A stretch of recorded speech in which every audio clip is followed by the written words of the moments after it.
राजस्थान में उपचुनावों के परिणामों का इंतज़ार सभी कर रहे हैं क्योंकि अब दिन बहुत कम रहे हैं और परिणाम आने वाले हैं। उससे पहले जो राजनीतिक विश्लेषक है कई सारे अनुमान लगा रहे हैं। हमारे साथ बातचीत करने के लिए हेमेंद्र चंडालिया जी हैं, जो राजनीतिक विश्लेषक के तौर पर हम इनसे बात करेंगे कि इन सीटों पर किस नज़र से देखते हैं, क्योंकि देवली उनियारा जिसकी नज़र बनी हुई है। सर, देवली उनियारा पर पहले बात करेंगे अपन, क्योंकि यहाँ पर इस बार देवली उनियारा में माहौल है जो अभी भी देखने को मिल रहा है। तो क्या किस नज़रिए से देखते हैं, क्योंकि नरेश मीणा कहीं न कहीं इस तरह से इस बार गणित के बिगाड़े तो नहीं? देखिए, जब हम विश्लेषण करते हैं तो हमको ज़्यादा बड़े सवालों पर भी बात करनी पड़ती है कि क्या लोकतंत्र बचेगा। कोई भी परिणाम हो, कोई भी पार्टी सत्ता में आए, अगर लोकतंत्र नहीं बचेगा तो फिर हम ये सब क्यों कर रहे हैं। तो जहाँ तक परिणाम का सवाल है, देखिए मुझे ऐसा लग रहा है कि जो झुंझुनू की सीट है उसमें बृजेंद्र ओला जी सांसद बने हैं और उनका बड़ा पारिवारिक पृष्ठभूमि मजबूत रही है वहाँ पर, और वो सीट लगभग ओला परिवार की सीट मानी जाती है। तो उसमें बहुत संभावना लग रही है कि जो अमित ओला जी हैं, जो उनके बेटे हैं, उनकी जीत की संभावनाएं बताई जा रही हैं। जो रिपोर्ट्स आ रही हैं, सर्वे रिपोर्ट्स भी आ रही हैं, उसमें भी वो काफ़ी मजबूत स्थिति में दिखाई दे रहे हैं। और लोकसभा चुनाव में भी हमने देखा कि जो उत्तरी राजस्थान था, पूरा शेखावाटी क्षेत्र, वहाँ से कांग्रेस को और जो इंडिया अलायंस है उनको काफ़ी बल मिला, काफ़ी उनको फ़ायदा हुआ। सीकर से सीपीआईएम के अमराराम जी सांसद चुने गए कांग्रेस के सपोर्ट से इंडिया गठबंधन के उम्मीदवार के रूप में। तो ये एक मजबूत सीट है जिसमें लगता है राजेंद्र गुड़ा भी तो है। हाँ, वो राजेंद्र गुड़ा जी हैं, वो थोड़ा नुकसान पहुंचाएं तो कांग्रेस को करेंगे ज़्यादा। तो लेकिन वो जिस प्रकार के बयान देते रहे हैं, मुझे लगता है कि पिछले साल भर में उन्होंने जो कुछ कहा, चाहे वो लाल डायरी हो या कुछ, उसको गंभीरता से लिया नहीं लोगों ने। वो जिस प्रकार के बयान देते हैं उससे उनकी खुद की छवि खराब हुई है, और उसका असर होता तो लोकसभा चुनाव में भी होता है ना। तो मुझे नहीं लगता है कि बहुत ज़्यादा डेंट वो कर पाएंगे वहाँ पर। हाँ, हो सकता है कुछ वोट उनको मिलेंगी ही, उस इलाके के व्यक्ति हैं, लेकिन उनकी अपनी विश्वसनीयता भी खतरे में लगती है मुझे। दौसा में ये जो सीट है मुरारी लाल जी मीणा के सांसद बनने से जो खाली हुई है, उसमें टक्कर काफ़ी मजबूत दिखती है, क्योंकि जो जगमोहन मीणा जी हैं वो किरोड़ी लाल मीणा के भाई हैं, और किरोड़ी लाल जी मीणा चाहे मंत्री पद छोड़ते लेते रहे हों, लेकिन उस क्षेत्र में उनका प्रभाव है, और उन्होंने मंत्री पद छोड़ने की बात कह करके एक नैतिक दृष्टि से थोड़ा अच्छा मुकाम हासिल किया है लोगों के दिलों में, क्योंकि उन्होंने कहा था कि उस पूरे संभाग में लोगों ने मेरी बात नहीं रखी। वहाँ पे कांग्रेस की बहुत सारी सीटों पर विजय हुई, तो एक नैतिक हार मानते हुए उन्होंने इस्तीफ़ा देने की बात कही थी। हालांकि उनका इस्तीफ़ा मंजूर भी नहीं हुआ, आज भी उनको अखबार में कृषि मंत्री लिखा गया है, तो उसका असर हो सकता है। और उनके भाई को टिकट देकर के उनकी नाराज़गी को शांत करने का काम भारतीय जनता पार्टी ने किया है, तो उसका असर हो सकता है। हालांकि सिटिंग एमएलए क्योंकि कांग्रेस के थे, तो उसका भी लाभ कांग्रेस को मिलेगा और टक्कर जोरदार उसमें रह सकती है। देवली उनियारा की हमने बात करी ही कि नरेश मीणा जी ने जो कहा है और जो किया है, उनकी मास फॉलोइंग दिखती है, और वो काफ़ी डेंट कांग्रेस को लगा सकते हैं, ऐसा लगता है उसमें। पर अब क्या स्थिति होगी मालूम नहीं। अदालत और न्यायपालिका उनके इस व्यवहार के बाद, उनकी गिरफ्तारी के बाद इस चुनाव को लेकर के क्या फ़ैसला करेगी। हो सकता है कुछ शिकायतें चुनाव आयोग के पास भी गई हों, तो वो एक कॉम्प्लेक्स सिचुएशन बन गई है।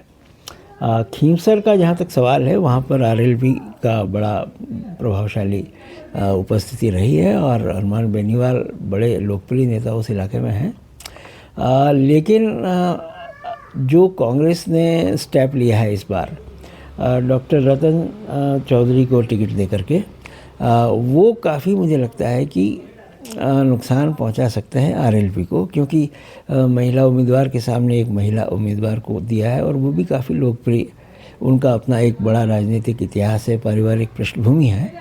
तो खींवसर में इस बार टक्कर अच्छी हो सकती है, और जो सर्वे रिपोर्ट्स आ रही हैं उसमें तो ये भी कहा जा रहा है कि आरएलपी को नुकसान हो सकता है। पर सर, इसमें बीजेपी तो पहले उस कैंडिडेट को उतारा है जो एक बड़ी टक्कर है, जो उनको दे चुके हैं।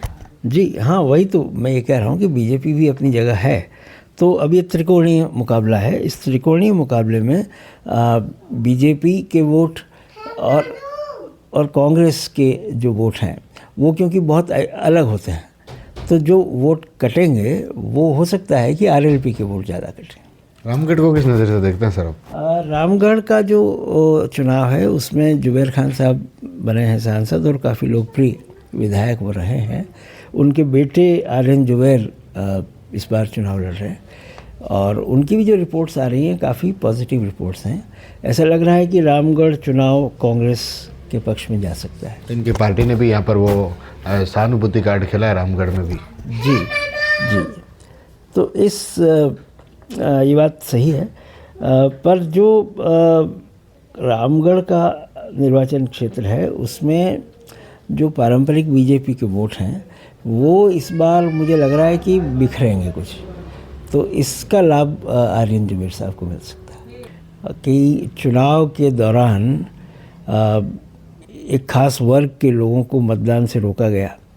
एक तस्वीर छपी है अखबारों में जिसमें एक पुलिस के अधिकारी पिस्तौल ताने हुए हैं और मुस्लिम महिलाओं की ओर वो पिस्तौल तनी हुई है। जो अखिलेश यादव जी हैं उन्होंने अपने बयान में ये कहा है कि अनेक लोगों को वोट डालने से रोका गया।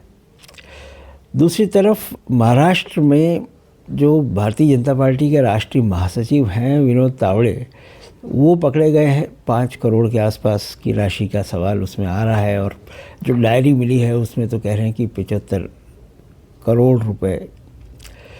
तो अब ये लग रहा है कि क्या हम वाकई में एक लोकतंत्र हैं अगर आप लोगों के मताधिकार की रक्षा नहीं कर पा रहे, और फिर चुनाव आयोग क्या कर रहा है। क्योंकि ये मैं इसलिए कह रहा हूँ कि जो नरेश मीणा ने किया है या जो देवली उनियारा में हुआ है वो सिर्फ राजस्थान का एक घटना नहीं है। पूरे देश में इस प्रकार की चीज़ें हो रही हैं कि कानून व्यवस्था को हाथ में लिया जा रहा है। जहाँ राजनीतिक दल जिनको एक अनुशासन में रहना चाहिए, चुनाव आयोग की जो आचार संहिता है उसका पालन किया जाना चाहिए, तो उसका सीधा उल्लंघन करते हुए दिख रहे हैं। और जो सत्तारूढ़ दल है, जो लोग सत्ता में हैं, वो शासन तंत्र का दुरुपयोग करते हुए भी दिख रहे हैं। तो ये डेस्परेशन एक किस्म की जिसको कहते हैं हताशा सत्तारूढ़ दल में क्यों है, ये सोचने वाली बात है कि क्या महाराष्ट्र में अगर सरकार न बनेगी तो भारतीय जनता पार्टी को क्या इतना बड़ा नुकसान हो जाएगा कि उनको करोड़ों रुपया बांट करके जीतना ज़रूरी है, या उत्तर प्रदेश में गोली चला करके लोगों को धमका करके उनको मतदान से वंचित करके जीतना ज़रूरी है। बहुत साफ है, सिर्फ 9 विधानसभा क्षेत्रों में उत्तर प्रदेश में चुनाव हो रहे हैं, उससे सरकार पर कोई असर नहीं पड़ने वाला। विधानसभा में बहुमत बहुत स्पष्ट है। ऐसा नहीं है कि वो 9 में से अगर एक भी व्यक्ति जीत गया या हार गया तो उससे सरकार चली जाएगी।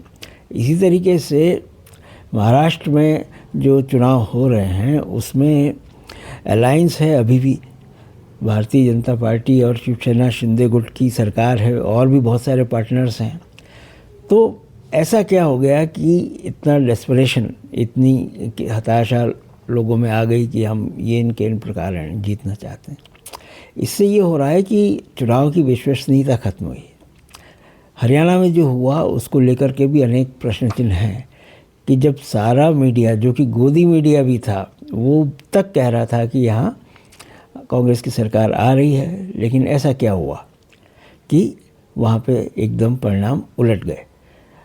ऐसे बहुत सारे उदाहरण हैं कि जो अंतिम आंकड़ा आया मतदान के पश्चात और उसके बाद चुनाव आयोग ने जो आंकड़े जारी किए उसमें 7 से 8% का अंतर था। तो बहुत सारे सवाल इससे उठ खड़े हुए हैं और यही सवाल फिर इस समय उठ खड़े हो रहे हैं कि राजस्थान में अगर नरेश मीणा किसी एसडीएम पर हाथ उठाते हैं तो वो जो पूरा चुनाव तंत्र है उसके सामने भी सवाल खड़ा होता है। दूसरा ये कि उनकी अपनी जो कार्यशैली है, जिस तरीके से वो अपने आप को मास लीडर साबित करना चाह रहे हैं, तो क्या लोकतंत्र ऐसे ही चलेगा? तो ये कठिन सवाल है।